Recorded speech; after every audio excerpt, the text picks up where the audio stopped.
사무엘상 3장 1절에서부터 9절 말씀입니다.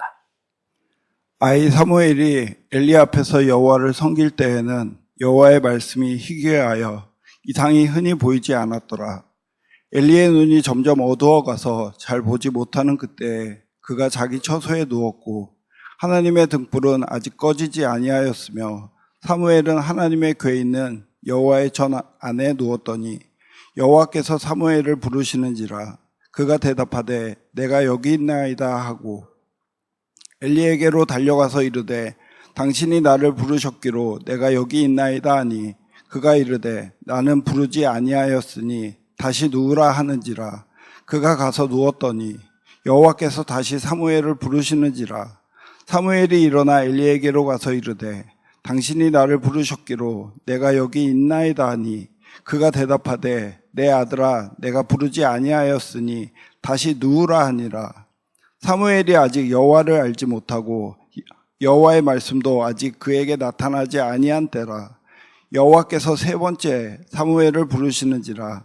그가 일어나 엘리에게로 가서 이르되 당신이 나를 부르셨기로 내가 여기 있나이다 하니 엘리가 여호와께서 이 아이를 부르신 줄을 깨닫고 엘리가 사무엘에게 이르되 가서 누웠다가 그가 너를 부르시거든 내가 말하기를 여호와여 말씀하옵소서 주의 종이 듣겠나이다 하라 하니 이에 사무엘이 가서 자기 처소에 누우니라.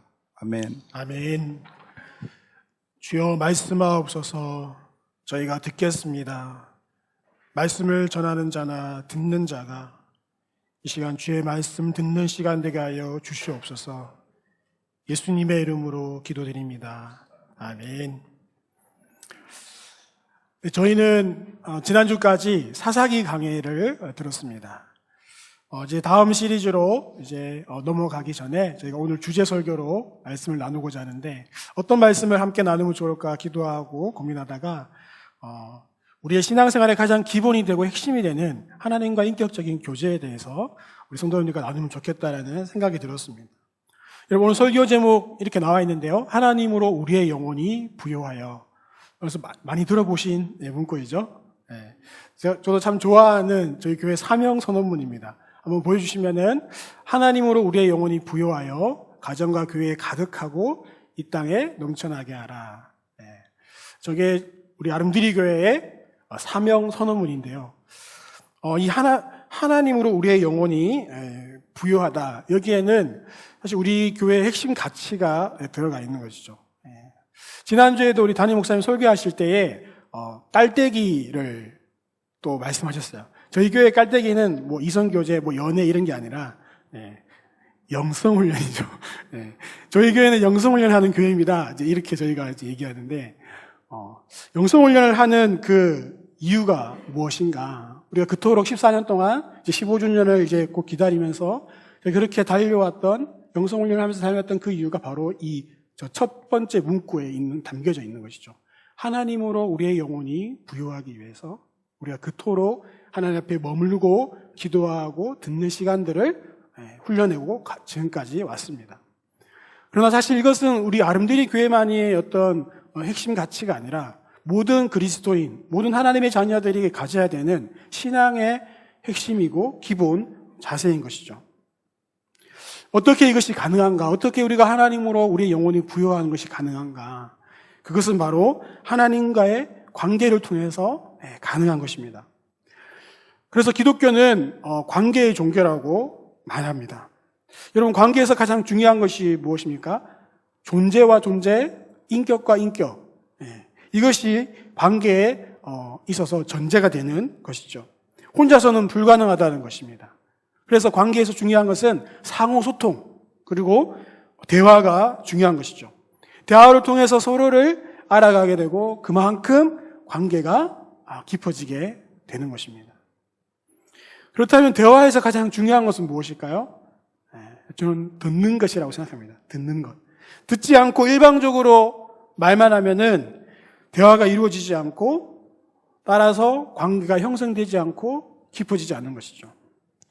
제가 이런 고민들을 하면서 한 번은 이렇게 쉬는 시간에 이제 페이스북을 보는데 제가 팔로우하는 제가 좋아하는 시인이 있었어요. 그 시인이 마침 이제 글을 올렸는데 그 문구가 저의 고민과 딱 들어맞았습니다. 진실한 대화란 온몸을 기울여 들어주는 것, 그리고 말을 넘어 심정이 통하는 것, 이렇게 나와 있더라고요. 그렇지. 진실한 대화란 온 몸을 기울여서 나의 온 정성을 다해서 들어주는 것. 그것이 대화라는 것이죠. 말하는 것보다 들어주는 것이 대화의 핵심입니다. 그래서 말을 넘어서서 마음까지 통하게 되는 것이 대화라는 것이죠. 사실 하나님과의 관계에서도 마찬가지입니다. 하나님과의 관계에서도 대화가 가장 중요하고 그 대화 속에서 우리는 하나님께 듣는 것이 가장 중요한 자세인 것이죠. 듣는 것의 중요성을 나타내주는 본문이 바로 오늘 사무엘상 3장의 이야기입니다. 여러분, 이 사무엘상 3장은 어떤 시기이냐? 사사기 마지막 시기였어요.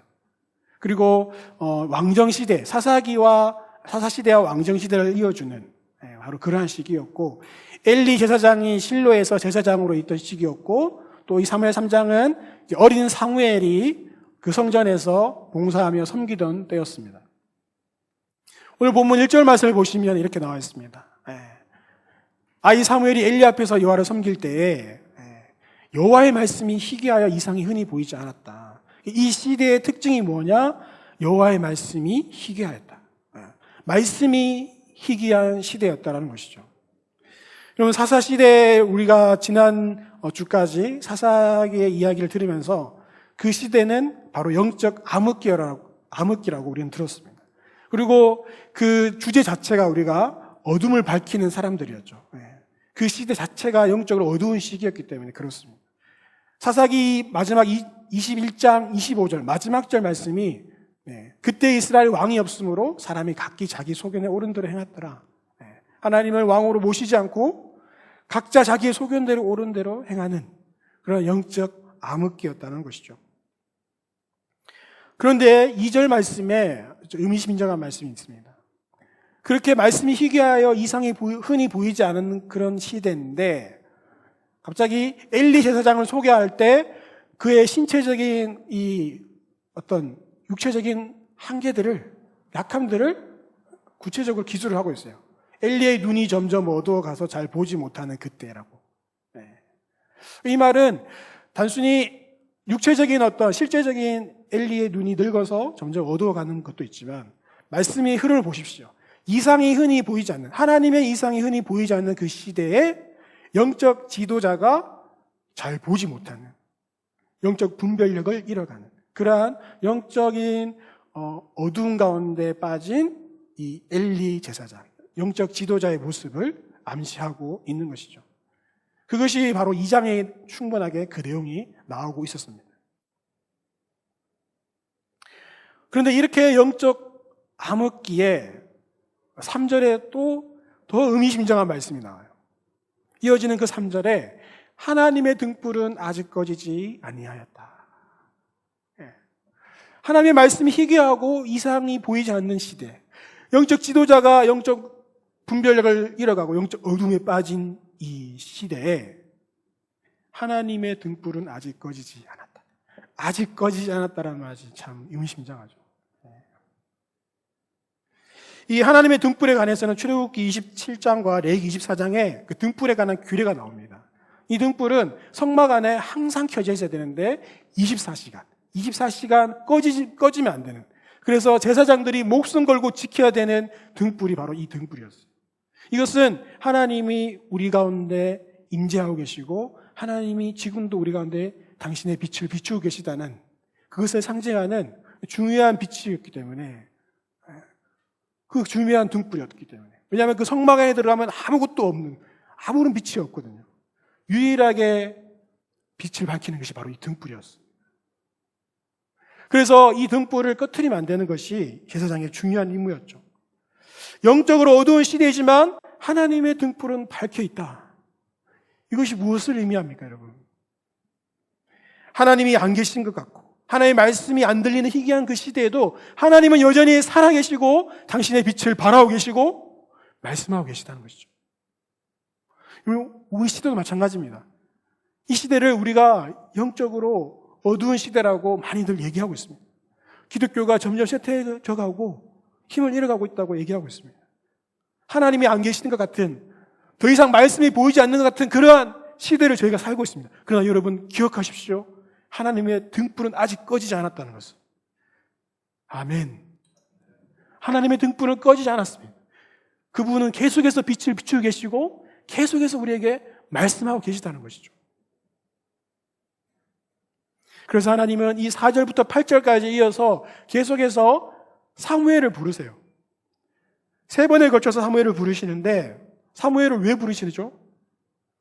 말씀하시려고 부르시는 거예요. 말씀하시려고 부르시는 거예요.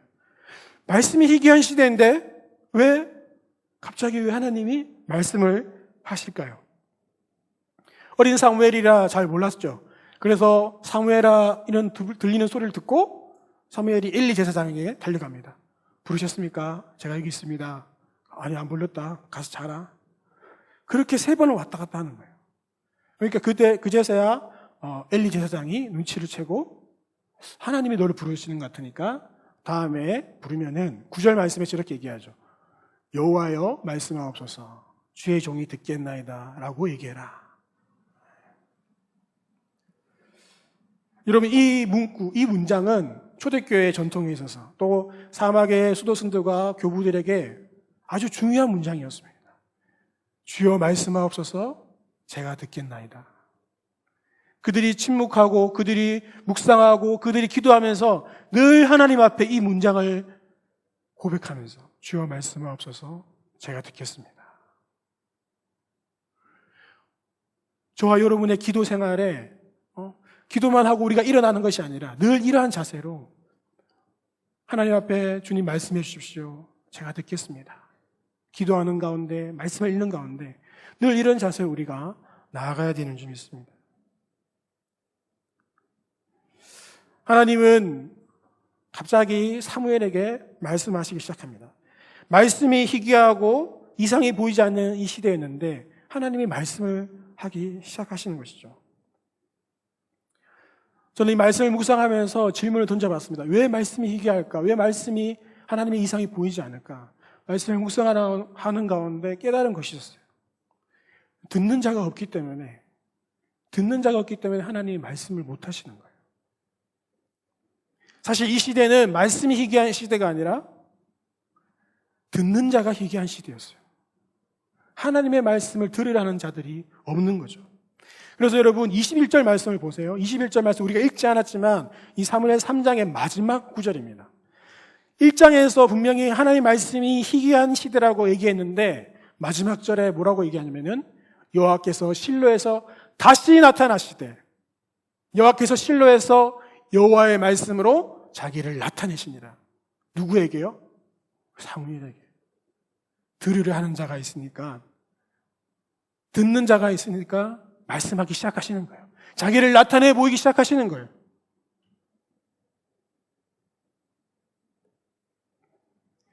제가 올해 1월 1일 새로운 마음으로 송구영신 예배를 저희가 마치고 나서 아침이 밝았어요. 첫 시간을 주님께 드려야지. 새로운 마음으로 침묵을 하고 새로운 마음으로 시편 기도를 묵상했습니다. 그때 시편 81편이 본문이었어요. 1월 1일 본문이 81편 11절 13절을 읽는데 제 마음에 너무나 이게 쿵 하고 다가온 게 내 백성이 내 소리를 듣지 아니하며 이스라엘이 나를 원하지 아니하였도다. 그러므로 내가 그의 마음을 완악한 대로 버려두어 그의 임의대로 행하게 하였도다. 내 백성아 내 말을 들으라. 이스라엘아 내 도를 따르라. 하나님이 그들의 마음에 완악한 대로 버려두신 그 이유, 그들의 소견에 옳은 대로 그 임의대로 행하게 하신 이유가 무엇이냐? 그들이 하나님을 듣지 않아서, 그들이 하나님을 원하지 않아서 하나님이 그냥 그들을 내버려 뒀다는 거예요. 사사기 시대에 그들이 왜 자기의 소견에 옳은 대로 행했느냐? 하나님을 원하지 않았기 때문이었어요. 하나님의 음성을 들으려고 하지 않았기 때문이었어요. 하나님 지금도 우리에게 말씀하시고 내 말을 들으라. 이스라엘아, 내 백성아, 제발 내 말을 들으라. 그렇게 오늘도 저희들에게 외치시는 분이시죠. 하나님은 듣고자 하는 자에게 말씀하시는 분이십니다. 하나님은 이렇게 우리에게 말씀하시는 하나님은 우리가 듣기 원하고 그래서 우리와 관계를 맺기 원하시는 분이십니다. 여러분, 하나님은 계속해서 말씀하고 계시는데 우리는 정말 하나님의 말씀을 듣고자 하는지 우리 자신을 한번 돌아봤으면 좋겠습니다. 여러분의 기도 생활, 여러분의 영성 생활을 한번 생각해 보십시오. 정말 하나님의 음성을 듣고자 하고 온몸으로 내가 그 대화에 하나님의 음성에 귀를 기울여 듣고 있는가? 그 침묵 시간, 말씀하시지 않는 그 침묵 시간에 그 짧은 침묵 시간도 내가 견디지 못하고 그냥 박차고 일어나진 않았는지, 그냥 내가 할 말만 가득 던져내고 그냥 일어서진 않았는지, 정말 내가 온 몸으로 온 마음으로 그분의 음성을 들으려고 기다렸는지, 주여 말씀하옵소서, 제가 듣겠습니다. 듣지 않으면은, 들으려 하지 않으면 들리지가 않습니다. 자기 말만 하면은 들리지가 않는 것이죠. 제가 좀 에너지가 없거나 좀 쉬고 싶을 때 주로 하는 일이 제 딸과 같이 재밌는 영상을 보는 것입니다. 유튜브에서 5분 순삭, 옛날 예능 맛집 이런 거 찾아가지고 예능 중에 과거에 있었던 재밌던 예능도 이렇게 찾아보는데 그 중에 어떤 프로그램이 있었냐면은 구해줘 홈즈라는 프로그램이 있었어요. 이런 프로 좋아하시는 분도 또 부동산에 관심 있으신 분들, 집 좋아하시는 분들 이렇게 많이 자주 보실 텐데 이렇게 집을 소개해주는 그런 프로그램이었어요. 그래서 이제 그 연예인 2명이서 이제 집을 소개해주기 위해서 제주도를 찾아갔는데 그래서 이제 집을 소개해주기 위해서 공인중개사 그 소장님이 오셨어요. 그 소장님께 이렇게 질문했어요. 네, 어떻게 집주인 되시나요? 아니면 자기소개 부탁합니다. 했더니 이제 그 소장님 하시는 말씀이 예, 탑층의 복합구조입니다. 이렇게 말씀하셨어요. 이 물어봤던 그 연예인이 갑자기 한 3초가 멈췄어요. 예, 그거 아니고 자기소개를 부탁드립니다. 예, 탑층의 복합구조입니다. 이분이 너무 긴장하셔가지고 자기가 할 말만 계속 생각하고 있었던 거예요. 카메라 앞에 딱 서길 때까지 자기가 해야 될 말만 계속 생각하고 있는 거예요. 들리지가 않는 거예요. 그래서 긴장 푸시고 자기소개 부탁합니다. 네, 어느 공유중개사 누구입니다. 자, 그러면 저희가 몇 층을 올라가면 되나요? 예, 탑층의 복합구조입니다. 자기가 할 말만 계속 생각하고 있으니까 안 들리는 거예요. 여러분, 이걸 우리 영성생활에, 우리 기도생활에 여러분 적용해 봐야 됩니다. 우리가 하고 싶은 말만 계속하면은 안 들리는 거예요. 우리 생각으로 가득 차 있으면 안 들리는 거예요. 여러분, 우리가 우리 마음에 하나님의 말씀을 듣지 않으려는, 하나님을 원하지 않고 또 내 속에는 옳은 대로 행하고 싶어서 내 안에 내 생각들, 내 욕망들이 가득하면은 또 하나님의 소리가 들리지 않는 거거든요. 하덕규 목사님이라고 예전에 대중가요 가수였죠. 그분이 지었던 유명한 찬양이 아니고 노래 중에 그죠, 가시나무. 근데 그분의 간증을 제가 들어봤더니 이게 그냥 가요가 아니더라고요. 정말 찬양의 고백이더라고요. 많은 그 당시 시대적인 암울함과 어둠 속에서 자기가 노래를 썼지만은 그 노래를 썼는데도 마음에 평강이 없고 그런 마음 가운데 이것을 내야 될지 말아야 될지 계속 고민하는 가운데 이렇게 밖에 창밖을 보는데 그 황량한 가운데 이제 자연을 묵상하다가 그 모습이 자기의 모습 같고 자기 마음 속에 내 속에 내가 너무도 많아서 하나님이 쉴 곳이 없는 당신의 쉴 곳 없네 그 작사를 10분 만에 그냥 쭉 써내려갔네요. 그렇게 탄생한 곡이 가시나무라는 그런 곡이더라고요. 내 속에 내가 너무도 많으면은 하나님의 소리가 들리지 않는 거죠. 내 속에 세상의 소리, 내 안에 나 자신의 소리가 가득하면은 하나님의 소리가 들리지 않는 것이죠. 또한 우리는 들으려고 하지만 때로 들리지 않을 수 있습니다. 하나님의 음성은 세미한 음성 같아서 집중해서 또 그분이 말하는 방식으로 그분의 말하는 코드로 우리가 듣는 것을 훈련해야 돼요. 하나님 지금도 우리에게 지금 이 시간에도 말씀하고 계세요. 설교 시간을 통해서 여러 소그룹에서 나눔을 통해서 말씀을 읽을 때나 여러 상황과 환경 속에서 우리에게 말씀하고 계세요. 그러나 왜 우리가 못 듣죠? 그 듣는 방식을 우리가 훈련을 잘 못해서 그래요. 마치 라디오에 지금도 주파수가 계속해서 이렇게 전파가 나오고 있는데, 우리가 자동차에서 이렇게 주파수를 이렇게 돌릴 때 지직 안 맞으면 지직 하다가 딱 맞았을 때 선명하게 그 목소리가 들리듯이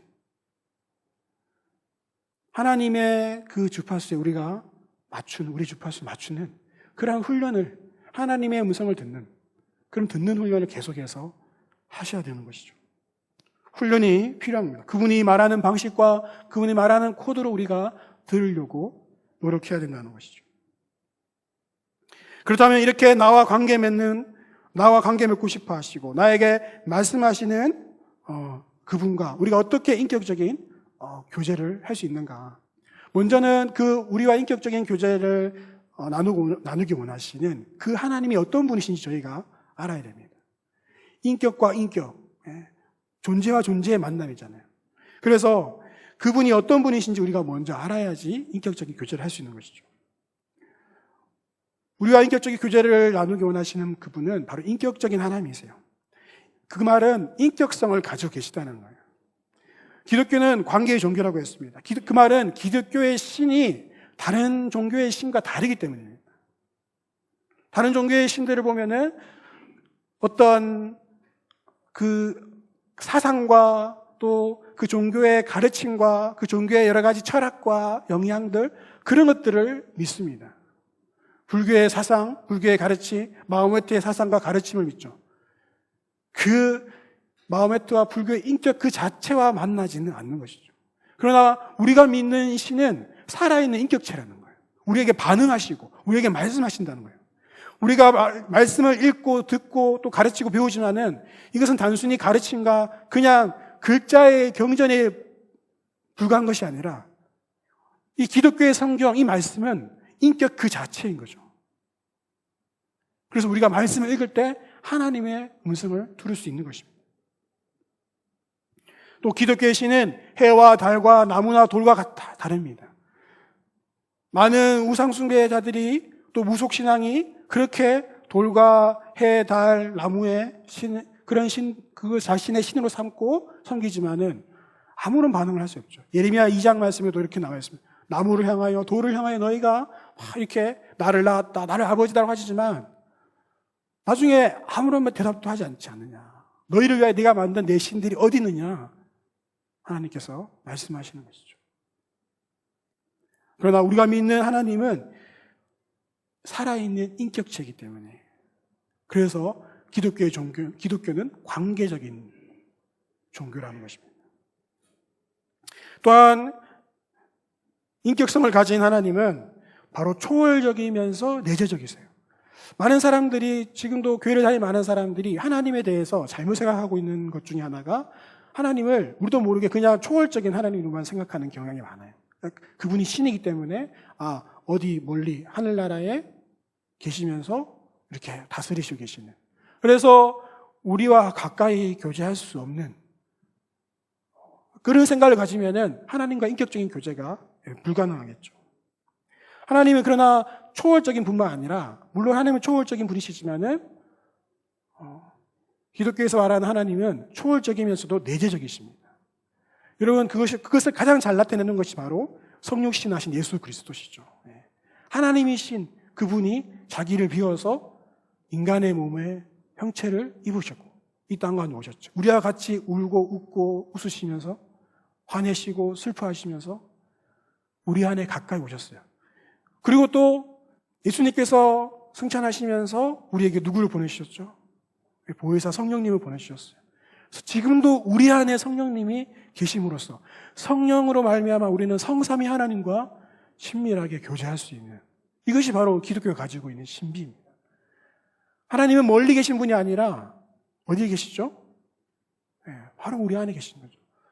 여러분, 이것은 우리 아름드리 교회 유아부 유치부들도 물으면 대답하는 질문이에요. 하나님이 어디 계시나요? 제 마음에요. 이렇게. 아이들도 다 이렇게 얘기해요. 근데 우리가 그것을 잊고 살 때가 많죠. 하나님 그냥 멀리 계신 분. 그렇게 하나님은 내재적인 특성을 가지고 계신, 인격성을 가지고 계신 분이시란 겁니다. 또한 하나님은 지정의를 가지고 계세요. 바로 인격체의 특성인 지정의를 가지고 계세요. 하나님은 지성을 가지고 계시죠. 로마서 11장 말씀에 깊도다 하나님의 지혜와 지식의 풍성함이요. 하나님의 지혜를 찬양하죠. 시편 104편에 주님의 지혜로 이 모든 만물을 창조하셨어요. 나아가서 시편 139편에는 하나님이 우리의 모든 것을 아신대요. 내가 어떠한지 내 생각과 내 마음과 내 행위와 내 말 알지 못하시는 것이 없으시대요. 하나님은 그렇게 지성을 가지고 계신 분이세요. 또한 하나님은 이뿐만 아니라 감정을 가지고 계세요. 하나님 스바냐 3장 말씀에 뭐라고 나옵니까? 기쁨을 이기지 못하게 하시고 사랑하시고 즐거이 부르고 기뻐하시는 그 하나님의 감정이 나타나 있죠. 이렇게 기뻐하고 즐거워하시지만 또 한편으로 나움 1장 2절 말씀에 보시면은 하나님 때로 질투하시고 보복하시고 진노하시고 분노하시는 그런 하나님을 우리가 성경을 보면서 이렇게 볼 수 있잖아요. 이렇게 분노하시다가도 호세아 말씀을 보시면 또 내가 어찌 너를 버리겠느냐 내 마음이 내 속에서 돌이켜 나의 긍휼이 온전히 불붙었다. 하나님의 감정이 구구절절히 나와있죠.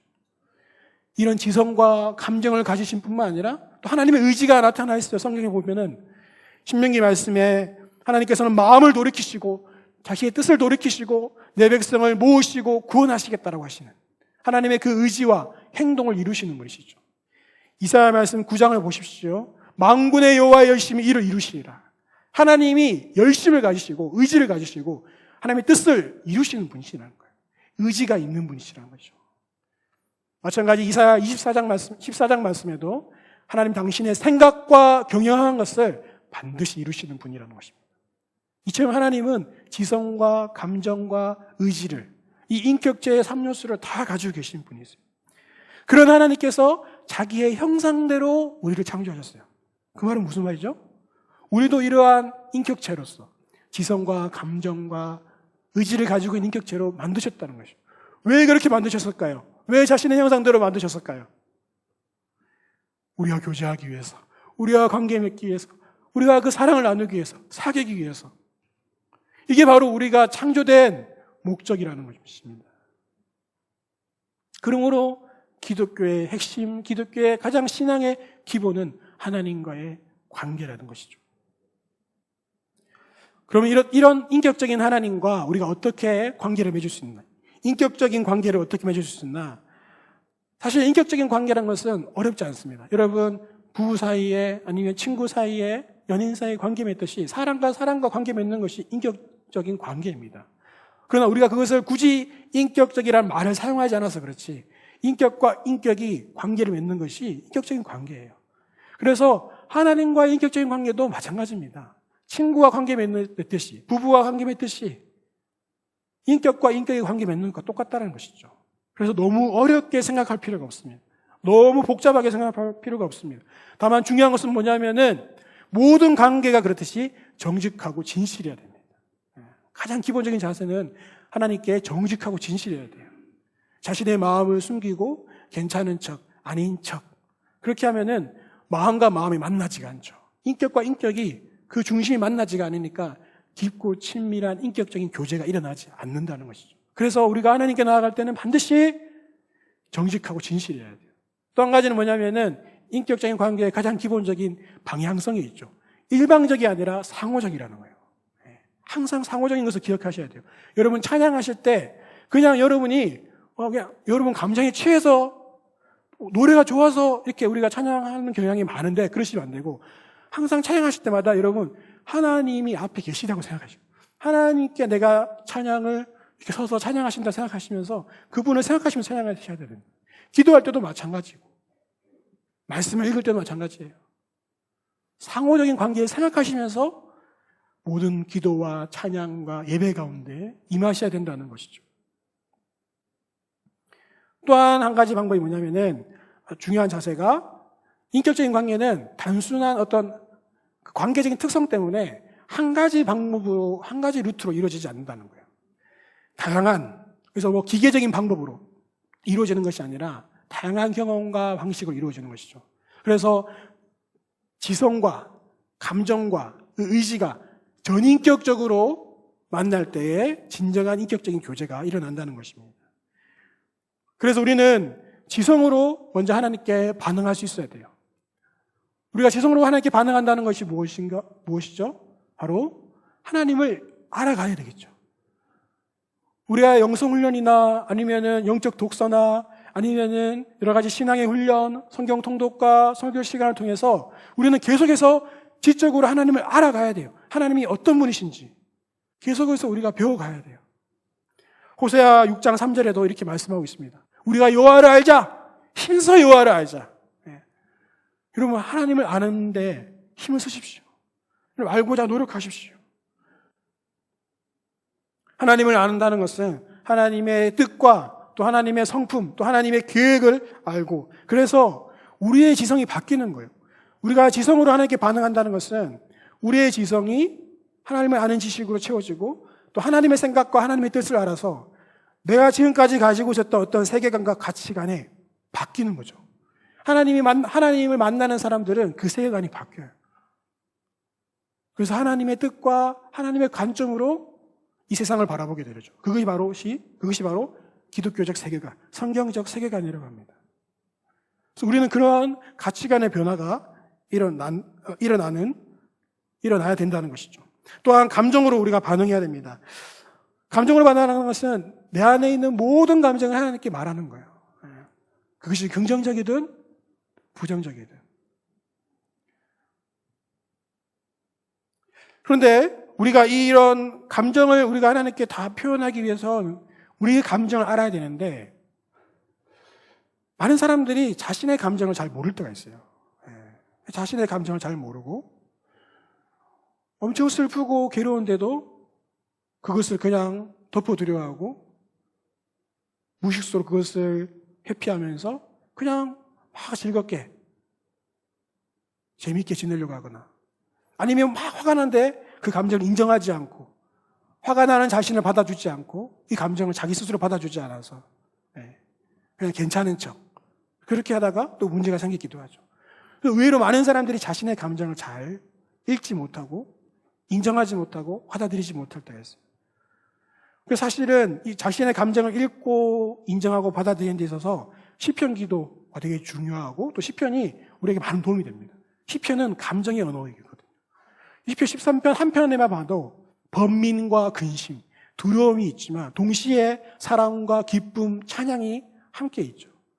여러분, 시편 150편 모든 말씀을 읽다 보면은 인간에 가지고 있는 여러 감정들의 언어를 우리가 다 만날 수가 있어요. 우리가 감정으로 하나님께 반응한다는 것은 이런 우리의 모든 감정, 긍정적인 감정, 부정적인 감정을 다 하나님께 아뢰는 것을 얘기합니다.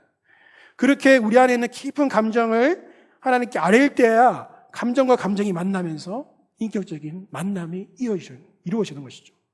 이 감정을 덮어둔 채 그냥 괜찮은 척 하면서 만나는 사람들의 관계가 어떻습니까? 그걸 바로 피상적 관계라고 하는 거죠. 여러분, 이것을 위해서 또 중요한 훈련 하나가, 우리가 지난주 우리 두일의 기도의 시간에 우리 담임 목사님께서 함께 실습하셨는데, 성찰 기도가 가장 중요합니다. 성찰 기도가 어떤 것입니까? 자, 하루를 마무리하면서 오늘 하루 내 안에 있었던 긍정적인 감정, 하이라이트를 쭉 정리해보고, 또 내 안에 있었던 로우라이트, 힘들었던 감정, 또 어두웠던 감정들이 무엇이 있었든지 한번 기록해보는 것이죠. 이렇게 기록하지 않으면은 우리도 하루를 지났는데도 잘 모르는 거예요. 우리가 어떤 감정을 가지고 있었는지, 어떤 감정을 가지고 살았는지 잘 놓치고 살아가는 거예요. 그렇게 우리의 감정을 읽어주고 또 그것을 인정해주고 우리 스스로 그것을 받아줄 때에 그 감정으로 우리가 하나님께 나아갈 수 있는 것이죠. 그럴 때 인격적인 교제가 일어난다는 것입니다. 그래서 이 성찰 기도를 여러분 꾸준히 훈련하시는 것이 필요해요. 그래야지 감정으로 주님께 반응할 수 있어요. 또 하나, 의지로 반응하는 것이 뭡니까? 의지로 반응한다는 것은 바로 순종을 얘기합니다. 순종. 우리가 FRC를 훈련하다 보면은 고린도후서 10장 말씀을 꼭 이게 하게 되는데, 모든 생각을 찾아봐 그리스도에게 복종하게 하니, 우리의 의지를, 우리의 생각과 의지를 하나님께 복종하는 것. 그래서 순종하는 것이 중요해요. 그래서 우리는 감정을 따라 반응하는 것이 아니라 진리를 따라서 그것을 믿고 그것을 행동할 때에 그 다음에 건강한 감정이 따라온다는 것이죠.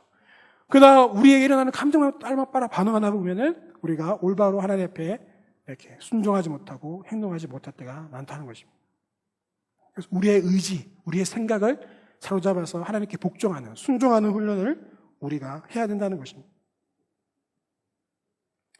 우리는 하나님께 인격적으로 교제하기 위해서 바로 이러한 전인격적인 감정과 지성과 의지를 다 사용해서 하나님께 통합적으로 반응하고 나아가야 됩니다. 그래야지 하나님과 인격적인 교제를 할 수 있다는 거예요.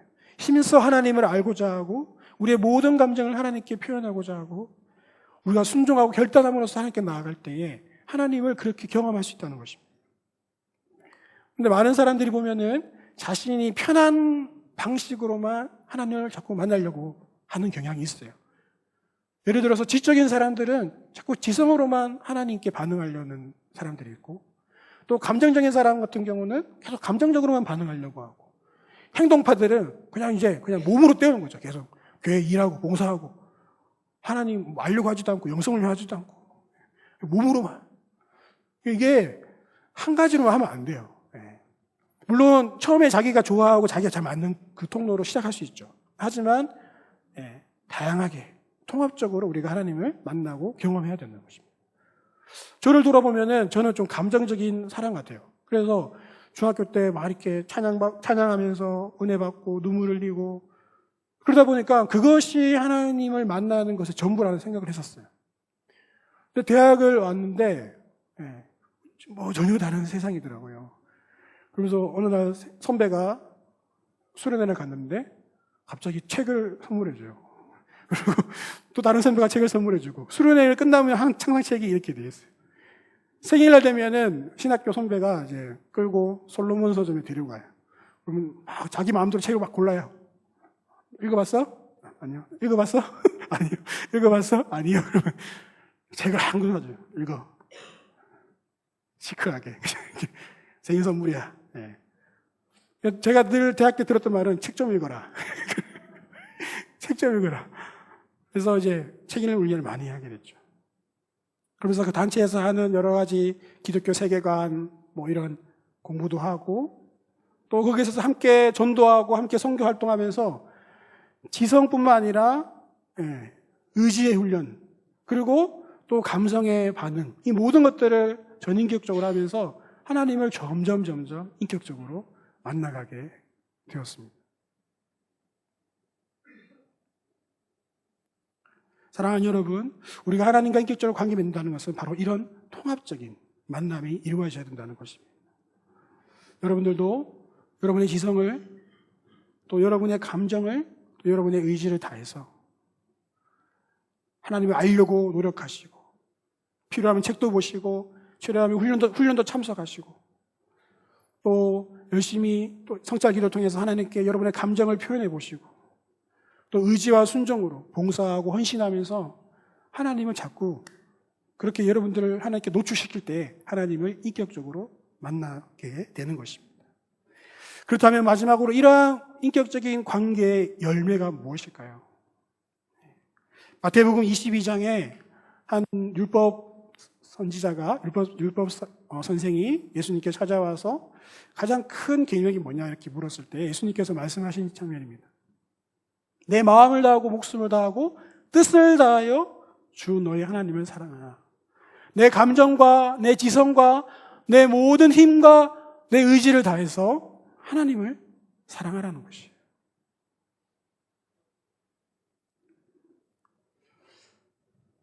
우리의 모든 것을 다해 주님을 사랑하는 것, 이것이 바로 하나님과 인격적 관계의 첫 번째 열매예요.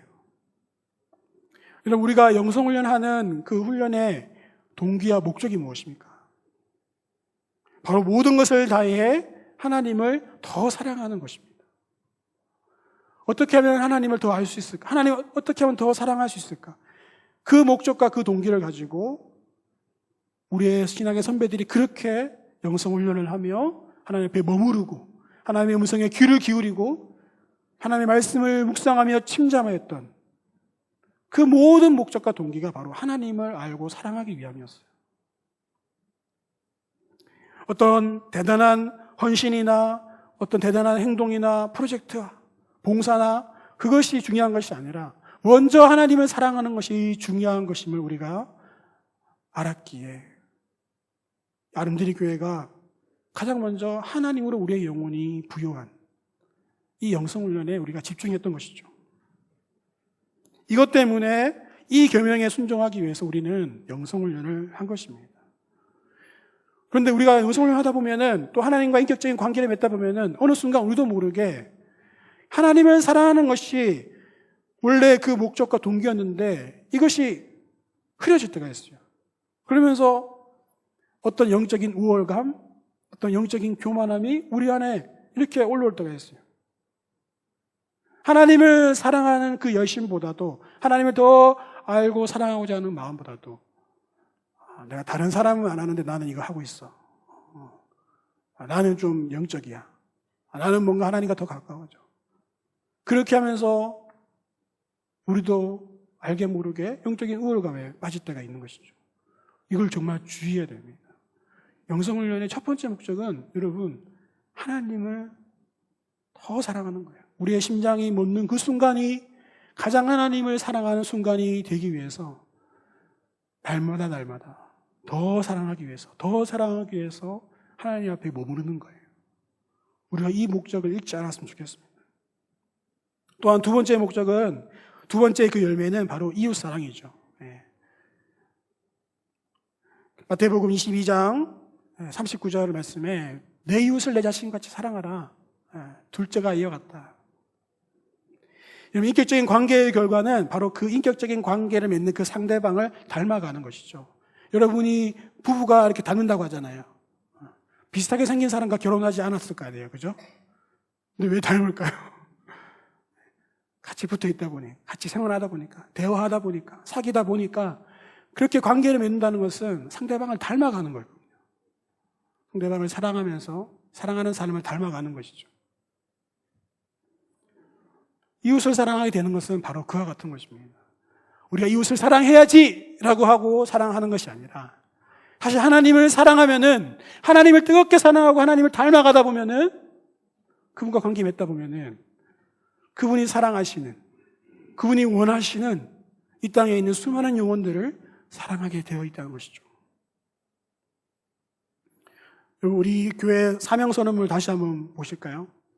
하나님으로 우리의 영혼이 부요하여. 여기서 끝나면 안 된다는 거예요.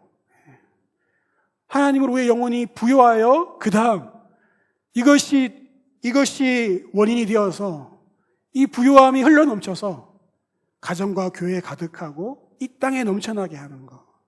이것이 우리 아름드리 교회가 추구하는 바로 사명 선언문입니다. 우리가 하나님으로 우리의 영혼이 부요한 데 갇혀 있지 말고 하나님과 관계에만 우리가 막 집중하지 말고 사실은 정말 하나님과 관계 맺고 하나님을 사랑하면 자연스럽게 이웃을 사랑하게 되어 있다는 거예요. 옆에 있는 지체들을 바라보게 되어 있다는 거예요. 그래서 영성훈련 하는데 개인주의에 빠지고 영성훈련 하는데 지체를 돌아보지 않고 섬기지 않고 헌신하지 않는 것은 사실은 그 영성훈련 내용을 돌아봐야 돼요. 정말 진심으로 하나님을 사랑하는 영성훈련을 하고 있는가? 하나님을 정말 사랑하면은 닮아갈 수밖에 없고 이웃을 사랑할 수밖에 없다는 거예요. 제가 감사하게 작년에 안식월 시작하면서 목회학 박사과정을 시작했습니다. 지금 3학기째 지금 공부를 계속 온라인으로 하고 있는데요. 주제가 뭐냐면은 선교적 교회예요. 이 선교적 교회라는 것은 단순히 어떤 선교하는 교회가 아니라 그 교회의 본질 자체가 선교라는 거예요. 하나님이 이 땅에 교회를 세우신 목적, 하나님이 이 땅에 우리를 부르신 목적은 세상에 우리를 보내시기 위해서, 단순히 우리끼리 잘 모여있게 하기 위해서가 아니라 세상에 우리를 보내시기 위해서 교회를 세우셨다는 거예요. 그래서 교회를 세상에 보내신 거죠. 이것을 인식하고 그 정체성으로, 그 본질로 교회를 회복하는 것이 바로 선교적 교회예요. 그래서 선교를 하는 것이 선교적 교회가 아니라 선교 자체가, 그 정체성 자체가 선교인 것이 선교적 교회라는 것이죠. 이것은 우리가 지금 하고 있는 복음운동과 맞물립니다. 복음운동의 하나의 모양이 바로 이 선교적 교회인데요. 저희가 이제 담임 목사님 안식을 다녀오신 이후에 갑자기 복음운동 이렇게 해가지고 지금 복음운동 열심히 하고 있잖아요. 근데 그게 다 이유가 있었거든요. 그 목사님이 안식을 갔다 와서 저희에게 말씀해 주실 때, 그 한 컨퍼런스에 참석했을 때, 지금도 아프리카와 남미와 전 세계에 복음을 전하면 수많은 사람들이 예수를 믿고 돌아오는 그러한 역사적인 하나님의 역사들이 너무나 많이 일어나는 걸 보면서 목사님이 너무 지금도 이런 일이 일어났구나. 이것이 가능하구나. 큰 감동을 받고 이것을 해야겠다라는 하나님의 또 부르심과 또 사인을 얻었는데, 그게 뭐냐면은 하나님을 깊이 만나고 하나님을 사랑하면은 자연스럽게 하나님의 복음을 증가할 수밖에 없다는 것이죠. 하나님이 사랑하는 그 이웃들에게 복음을 전하는 것, 이것이 자연스럽다는 것이죠. 제가 선교적 교회를 계속 공부하면서 느끼는 선교적 교회의 단점이 뭐냐면요, 많은 사람들이 이것이 현재 교회의 대안이라고 생각하면서 또 하나의 프로그램으로, 또 하나의 어떤 그런 그런 이제 프로젝트로 선교적 교회를 많이 외치고 있어요. 그래서 교회의 본질 자체를 바꾸기보다도 그냥 여러 이벤트들, 선교적 교회가 하고 있는 여러 가지 이벤트, 전도 활동, 복음 전도 활동, 사회 참여 활동, 이런 것들을 열심히 우후죽순 하고 있어요. 그러나 그냥 겉모습만 하길 뿐이고 실제 교회는 그렇게 안 변한다는 거죠. 성도들은 여전히 그냥 자기 안에 모여져 있고 그냥 이렇게 그런 행사를 하기만 할 뿐인 거예요. 그러니까 성도들이 더 지치기만 하고 이런 악순환이 발생되는 것이죠. 여기에 해답이 뭐냐? 바로 영성훈련이죠. 하나님과의 관계죠. 하나님과 진짜 친밀하게 관계 맺고 사랑하면서 거기서 나오는 그 사랑으로 자연스럽게 이웃을 사랑하고 복음을 전하는 것. 그렇게 보니까 영성훈련과 이 복음운동이 별개가 아니더라고요. 우리는 지금까지 영성훈련 했으니까 이 영성훈련이 이제 끝. 이제 우리 복음운동이야. 이게 아니에요. 사실은 지금까지 영성훈련한 그 바탕으로 하나님을 사랑하는 마음으로, 하나님을 닮아간 마음으로 이제 그것을 우리 안에 머물러 있는 것이 아니라 그분이 원하시는 그 뜻을 이루기 위해서 우리 시선을 밖으로 복음운동을 하면서 우리 주변에 하나님의 사랑이 필요한 사람들을 우리에게 다하고자 하는 것이죠. 사랑하는 아름드리 교회 성도 여러분, 저는 이 사명선언문이 너무 좋아요. 하나님으로 우리의 영혼이 부여해서 거기서 그치는 것이 아니라 가정과 교회에 가득하고 이 땅에 넘쳐나게 하는 것.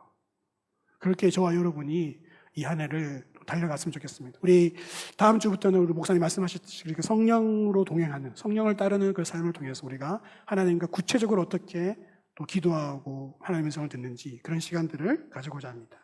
우리 이 시간 함께 같이 기도하겠습니다.